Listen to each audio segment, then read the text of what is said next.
You know when I have glasses on and my hair is pulled back that it's about to be a serious video. Hey everyone, welcome back to my channel. Today's video is going to be kind of, just one of those fun ones that we like to do on here. So this is going to be a video talking about products that I have used a lot, possibly for years or possibly since the beginning of this channel even, that I used to rave about and was really excited about, and that over time I just realized did not work for me. This is one of those poor people problems because I get something and usually I want to love it and I want to be obsessed with it because spending my hard-earned money on something, I want to be obsessed with it and I want it to work for me. So I think in turn, I kind of try to really like it, and then what happens is that a lot of the times I realize that they really didn't work for me. Now, there's products that I outright just don't like, and then there's other things where I use it over time, and then I just have to admit to myself that it's not working out, and I just have to get over it. If you'd like to see what products that I finally have realized do not work for me, then please keep on watching. So we're gonna get right into it. I don't want this video to be too long because I feel like when I talk about products I tend to ramble a lot. So I'm just gonna start with the first product that kind of made me feel inspired to make this video. And that is something that I have never featured on my channel. I wanted to, I think, for a skincare video that I have already posted. And I wanted to talk about it there, but the video was just getting too long, so I just decided to cut out both this and a bunch of other masks that I use. This is the Shea Moisture Peace Rose Oil Complex Sensitive Skin Mud Mask. I don't know if a lot of you guys are familiar with Shea Moisture or you're familiar with this mask even, but I purchased this at Target a very long time ago and I still have a lot of it left because it was not something that I used too often. I tried to use it on days where I had skin flare-ups and my skin was just really, sensitive and needed some moisture, and so I would use this, but I have recently come to the discovery that my skin is very much allergic to it. I don't necessarily use that term very lightly because my skin is thankfully very good in that it's very resilient, so I don't think that my skin is particularly very sensitive, but I wanted to use like a clay mask to soften and calm my skin when it gets a little bit too irritated. And the irony is that this actually makes my skin more sensitive than if I weren't to use it at all. I used this I think about a week ago and my skin got so red and patchy and irritated after I took it off, and I was just like, what's going on here? When I put this on, my skin like burned. And I was kind of like, this always does that, and I just could never really realized it or really accepted it. I just never even gave a second thought to it. I thought it was just something that happened. It made my skin irritated when it's formulated as a product that's supposed to soften your skin. I just kind of realized that this was affecting me in a very bad way, and then the next day when I put makeup on, I broke out really badly on my forehead. It was just a product that really screwed me up, so even though I've used this for almost 2 years now and I still have a lot of it left, I kind of have come to the conclusion that this is not something that works for me anymore, or ever really did. And I think I was just trying to make it work, when in reality I was using a lot of other clay masks, either in like single-use form, that were working a lot better and didn't irritate me as much than this. So this is a pass and I really need to throw this out. It does not work for me and it actually makes my skin worse. I rarely have an allergy attack and this one gave me one, so this is not something that I really should be keeping around. The next product might come as a surprise. We're still in like the skincare, skin prep mode, but this is the Olay Eyes Ultimate Eye Cream, and I've used this in a lot of tutorials recently and I've actually like talked about this very highly. It's kind of embarrassing that now I'm kind of like realizing that this doesn't work. I wanted an eye cream that was going to be all-purpose to get rid of puffiness, to brighten up the under eye and everything like that. And I guess I've just seen a lot of other eye creams do a lot better and a lot more for other people than this one is doing for me. And I've kind of just realized that my eyes didn't really change that much. It did at some point look a little bit better. I think that my eyes kind of got used to it in a way. Now I just see all of my wrinkles and I see my dark circles and I feel like this isn't really getting rid of them. And I try to use this as religious expeditiously as I can. I was using it in the morning and the evening, and it still like just didn't work for me, and I kind of had to accept that this is just not an eye cream that works. And it kind of sucks because I was going to repurchase this. There's just so many eye creams, especially at my place of work. I see a bunch of different eye creams that I could use, so I'm gonna give this a pass and I'm gonna keep on trying other ones. And I still have a lot of this left as well, so I'm going to keep on using it, but it just didn't do all the things that I thought it was doing. And I guess I kind of tried to convince myself that it was doing those things, but it really didn't, because I really don't see much of a difference in my under eyes right now. And they're still pretty dry and wrinkled, and they have dark circles, so I just don't think that this works for me anymore. I think that this is the chocolate culotta from Dunkin' Donuts. My boyfriend got it for me and it's really yummy.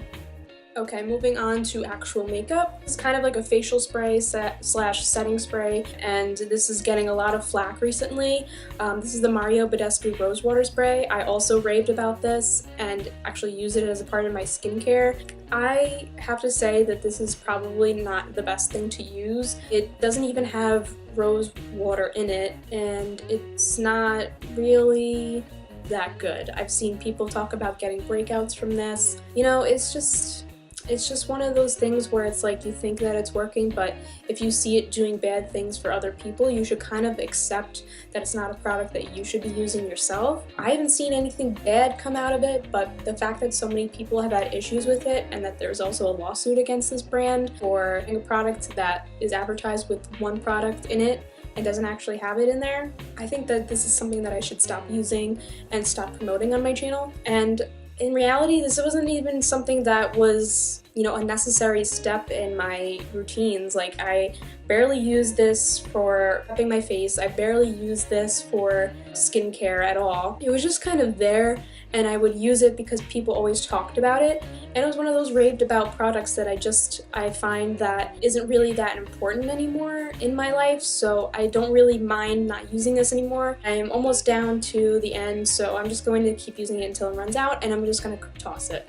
This is not something that I really want to bring up on my channel ever again, so if you do use this product and you like it, good for you, but I just have heard too many negative things about it to really support it anymore. And this didn't really do anything to change my skin, and I kind of have to accept that. Like, much as I try to convince myself that it was working because I bought it because other people used it, it's not really something that was that dramatic of a difference to my skin, so I'm getting rid of that. Now for primer, you guys are probably going to be like, what is that? I've never even seen you talk about it. I think I've used it only a couple of times. This is the NYX Studio Perfect Photo Loving Primer, and this is the anti-redness one. And it kind of comes out in a green consistency, and it's very dimethicone-y.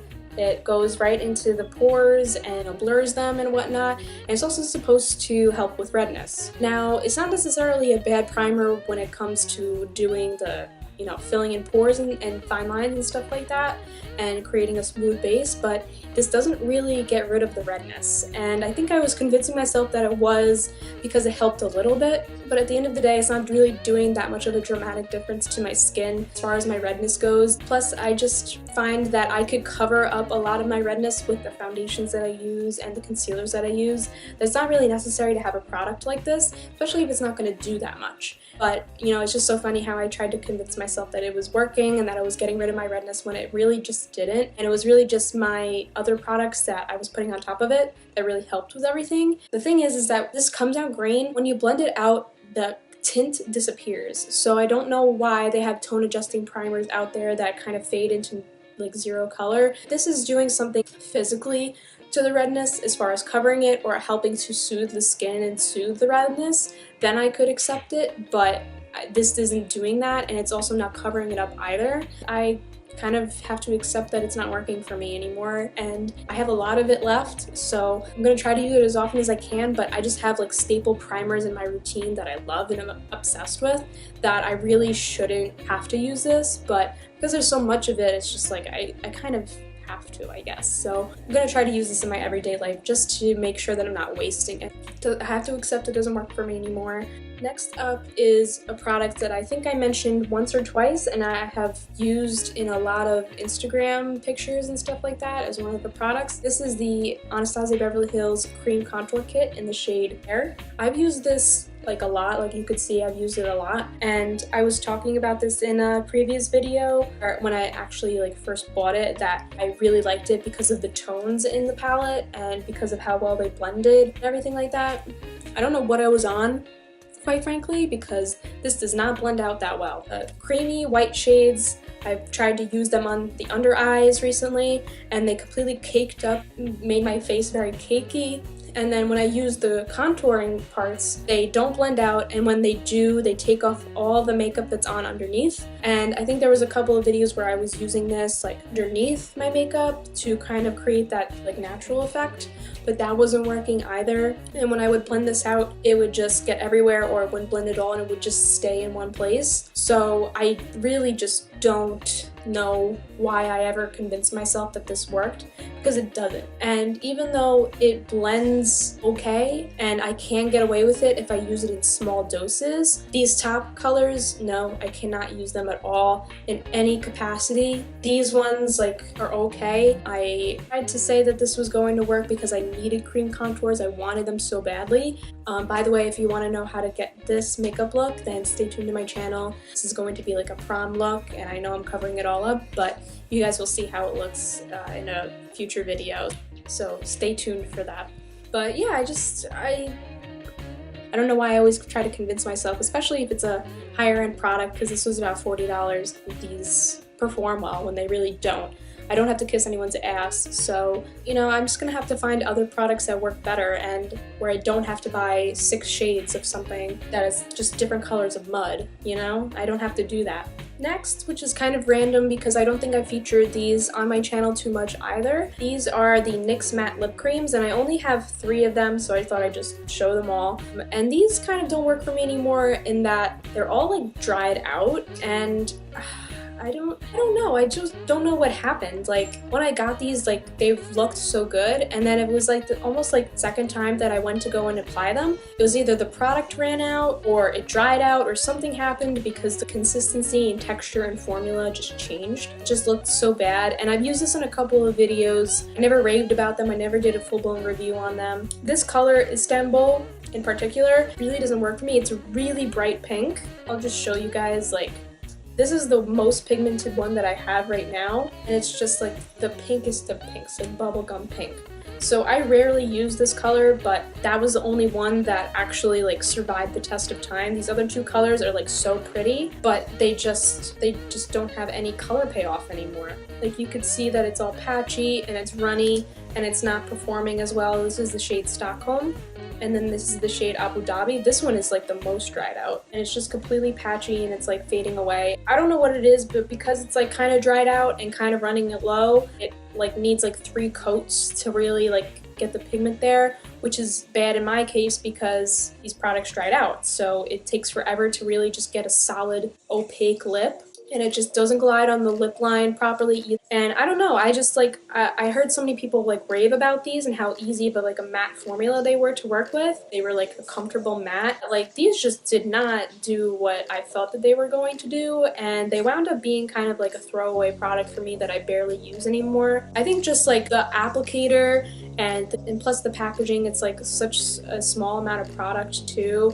It doesn't really last long. I don't know, I kind of wanted these to work, and I guess they just didn't, but I convinced myself that they were working, and I kept on wearing them in my day-to-day life. But I knew, especially if I wasn't using them on camera a lot, that they weren't the best, so that's why I never used them. So yeah, these aren't worth all the hype that they do get, or they did get back in the day. Yep, these are products that I just don't think work for me anymore. So I'm sure this is something that we all saw coming.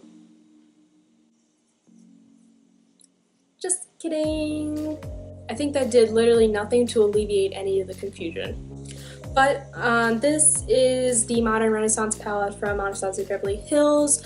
Well loved, well used, obsessed with, destroyed, mangled, busted, broken, dusty, gross looking.